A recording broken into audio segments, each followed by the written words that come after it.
What if the biggest battle in tennis isn't happening on the court, but in a New York federal court?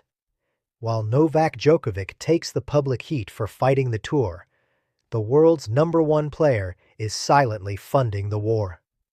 Jannik Sinner represents the golden corporate future of the ATP, a pristine, market-friendly champion who sells out arenas and secures high-end luxury sponsorships. But behind that calm, calculated demeanor on center court lies a massive, hidden operational infrastructure that is tired of the status quo. Sinner's team isn't just watching the institutional battle destroying tennis's power structure from the sidelines. They are actively financing a shadow revolution designed to break the tour's monopoly once and for all. While Sinner clinically dominates his opponents under the bright lights, his legal representatives and management team are working in the dark, funneling resources into a legal crusade that could permanently fracture the sport. The optics are perfect. If you tune into the broadcast, you see a masterclass in modern tennis execution. The baseline rallies are precise, the demeanor is humble, and the applause from the royal box is polite. This is the exact image the ATP wants to project to its global broadcasters and multi-million-dollar sponsors. A sport of discipline, tradition, and quiet luxury. But if you strip away the pristine grass of Wimbledon and the bright blue hardcourts of the hardcourt swing, you find an administrative war zone. For decades, tennis has operated under a governance structure that heavily favors the tournaments and governing bodies over the actual labor force, the players. It is a system where the independent contractors bear 100% of the physical and financial risk, while capturing only a fraction of the total revenue generated by their names and likenesses. For a long time, the governing bodies assumed that the top stars would always remain complacent, placated by their massive prize money and personal endorsement deals. They assumed the top 10 would never risk their comfortable positions to fight for the collective. They were wrong. The catalyst for this shift is Novak Djokovic's Professional Tennis Players Association, better known as the PTPA. When Djokovic first launched the organization, it was widely dismissed by the tennis establishment as a rogue, disruptive union that would only serve to alienate the sport's biggest stakeholders. The media painted it as a distraction, and traditionalists criticized Djokovic for bringing corporate politics into a sport defined by its etiquette. For years, Djokovic stood on the front lines alone, absorbing the public PR arrows, labeled as a malcontent who was fracturing the locker room. But while the public narrative framed the PTPA as an isolated rebel group, the internal reality was shifting rapidly. The PTPA has quietly escalated its institutional battle, mounting serious antitrust, anti-competitive, and revenue-sharing challenges against the established tour governance. They aren't just complaining about scheduling and press conferences anymore. They are filing monumental actions, backed by elite antitrust attorneys. This is where the hidden alliance changes the entire geometry of the war. A union is only as strong as its leverage, and in tennis, leverage is defined entirely by the top 5 players in the world. Without the marquee names, a player association has no teeth, because the broadcasters only pay for the stars. The ATP knew this, which is why they consistently worked to keep the young, rising superstars separate from Djokovic's movement. They wanted the next generation to be company men. But Sinner's camp recognizes that Djokovic's war is exactly what they need to survive the brutal economic realities of the modern tour. An unspoken, highly confidential partnership has formed between the sport's ultimate statesman and its current world #1. While Sinner maintains his status as the ultimate corporate asset for the tour's public-facing marketing campaigns, his backroom infrastructure is providing the vital financial and institutional gravity needed to keep the PTPA's legal engine running. By quietly backing this shadow revolution, Sinner's camp has effectively weaponized Djokovic's public persona. Djokovic acts as the lightning rod, drawing all the institutional fury, the critical press articles, and the executive backlash.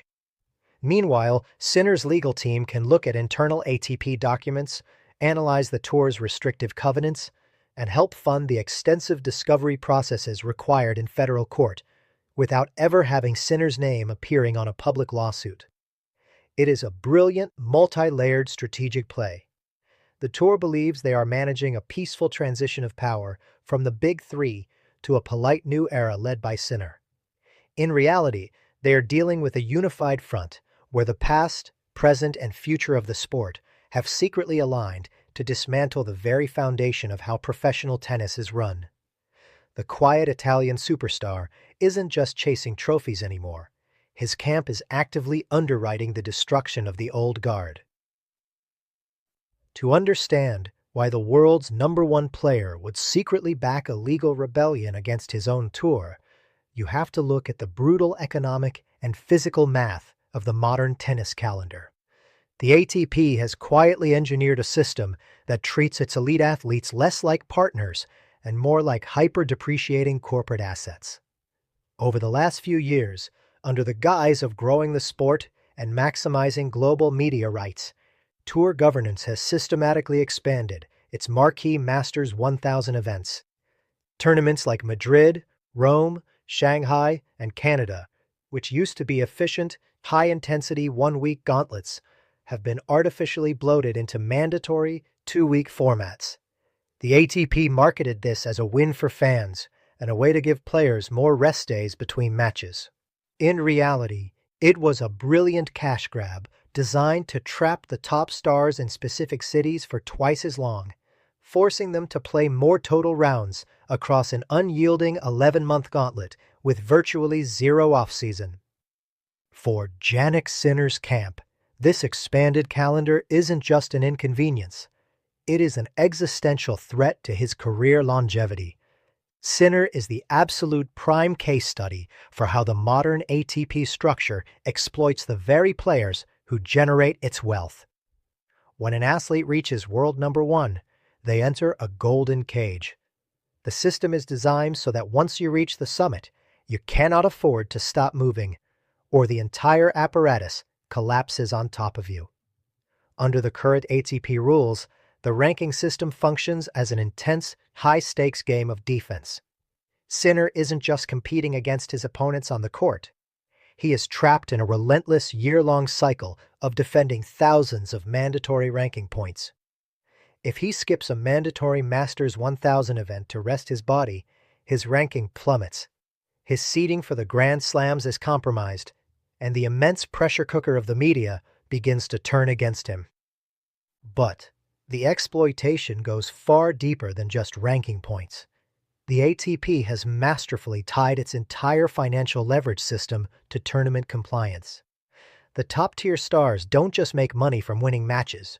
A massive portion of their annual tour income relies on the ATP's multi-million-dollar bonus pools and appearance fee structures. However, these financial rewards are strictly contingent on a player meeting rigid, mandatory tournament quotas throughout the 11-month calendar. The fine print in these player contracts is brutal. If a superstar pulls out of a mandatory event due to fatigue or minor injury, they don't just lose out on immediate prize money. They face compounding financial penalties, and they are automatically disqualified from receiving their share of the massive year-end bonus pools.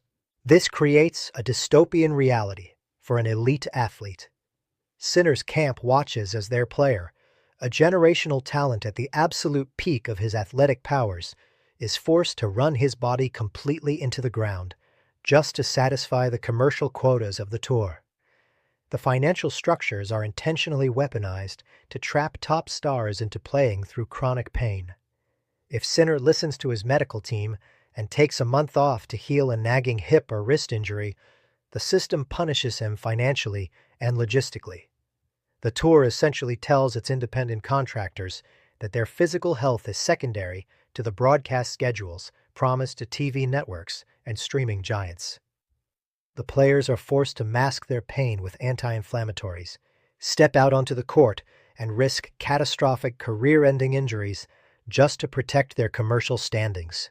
The human cost of this 11-month exploitation is completely hidden behind the glamorous slow-motion montages and the slick marketing campaigns. While the ATP celebrates record-breaking attendance and soaring digital engagement, the locker room is turning into a triage unit. Sinner's team looks at the data and sees a terrifying trajectory. The human body was never designed to sustain maximum effort baseline rallies, slide on punishing hard courts, and endure the brutal physical toll of modern tennis for 11 months straight without a true period of active recovery. By expanding the calendar and tightening the mandatory chains, the ATP is actively shortening the lifespans of its greatest products. Sinner's camp realizes that under the current regime, the tour will happily squeeze every ounce of commercial value out of Jannik's prime years. And when his body inevitably breaks down permanently, they will simply replace him with the next teenage prodigy. It is an unsustainable, extractive economic model, and it is exactly why the mild-mannered Italian champion's inner circle decided that playing nice with the establishment was no longer a viable option for survival. This is where the narrative shifts from a locker room grievance into a high-stakes corporate espionage thriller. To understand how a clinical, soft-spoken superstar like Jannik Sinner can subvert the system, you have to look past the athlete and pull back the curtain on the elite ecosystem of modern tennis management. Sinner is not an isolated individual making independent choices.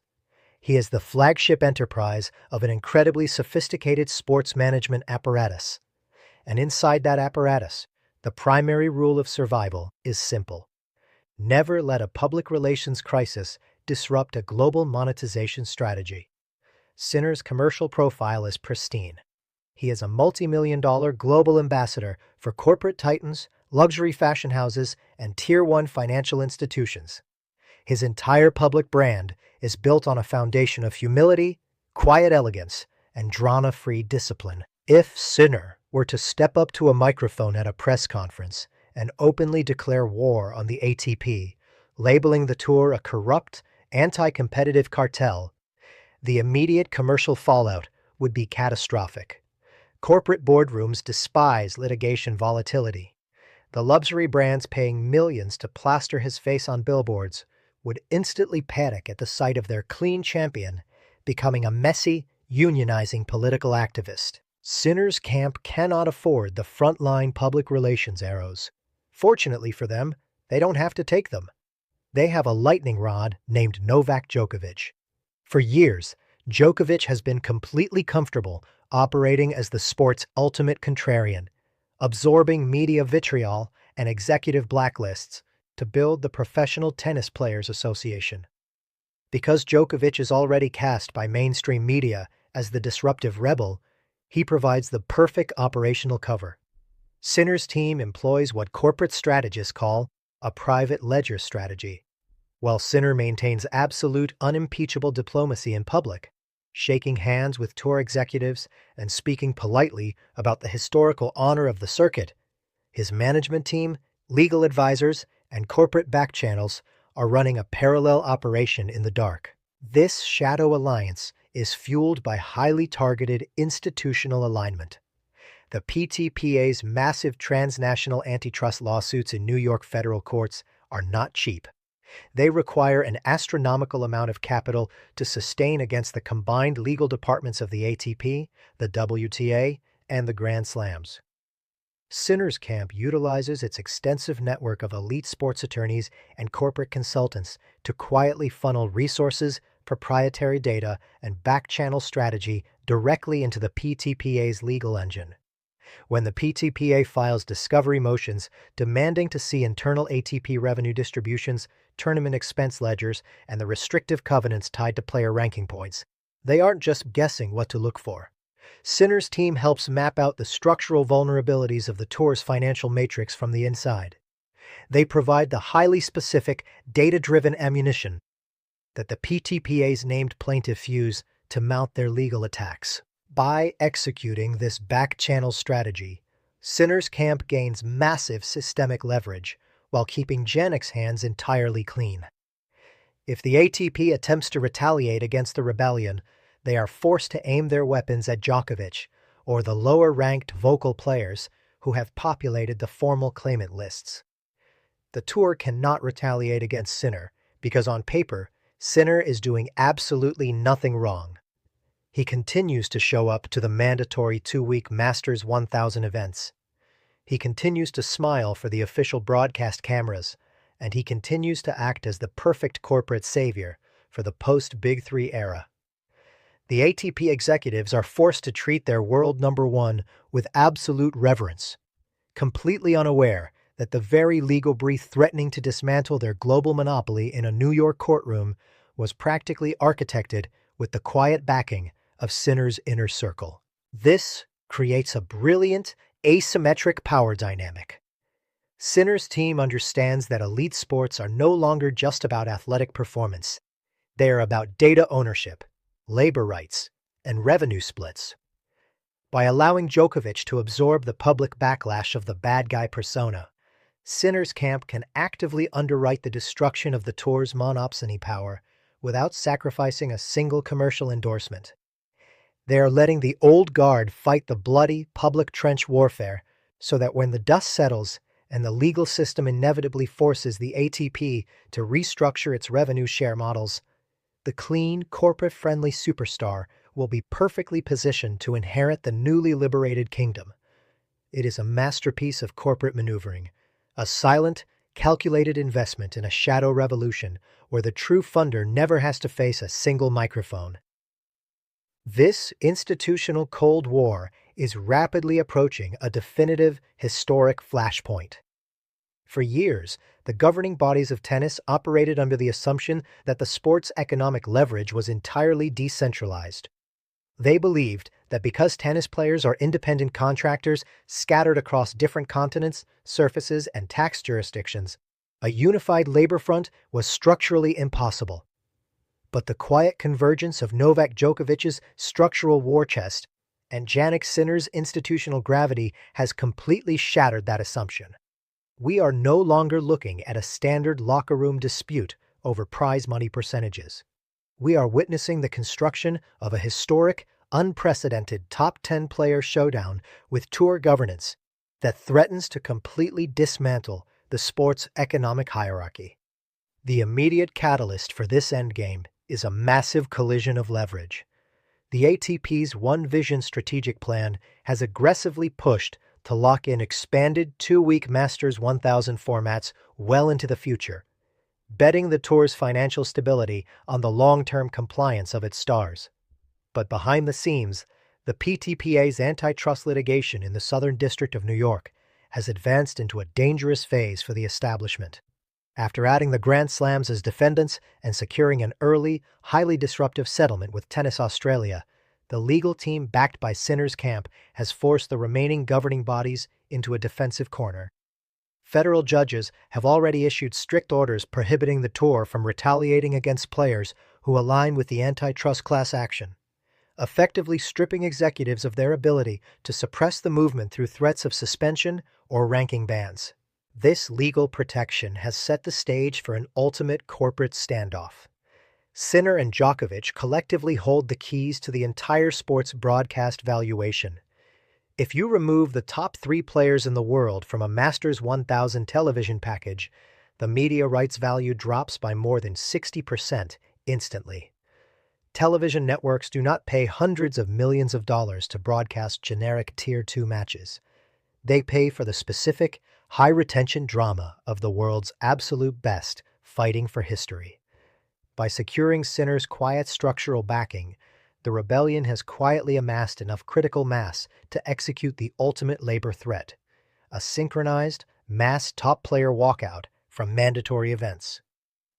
If the ATP refuses to roll back the punishing 11-month calendar, eliminate the punitive point defense traps, and offer a genuine 50-50 revenue share of gross tournament receipts, the player coalition is fully prepared to withhold their labor from a marquee event, forcing an instantaneous multi-million-dollar broadcast default. The ultimate question is whether this silent rebellion will successfully force a progressive restructuring of professional tennis, or trigger a permanent, catastrophic structural fracture from which the sport can never recover. There is a distinct possibility that the conservative, deeply entrenched power structures of the ATP and the Grand Slams will refuse to yield, choosing instead to engage in a scorched-earth legal and operational battle.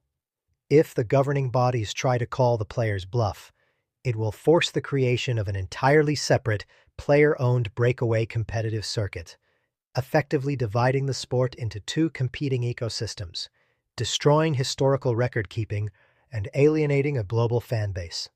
Jannik Sinner's camp has quietly placed their bet. The mild-mannered Italian champion continues to dominate under the bright lights of center court, but the shadow machinery underwriting his career has already made its move. The old guard is running out of time, and the clock is ticking down to a structural explosion that will either liberate the modern tennis player or break the sport forever.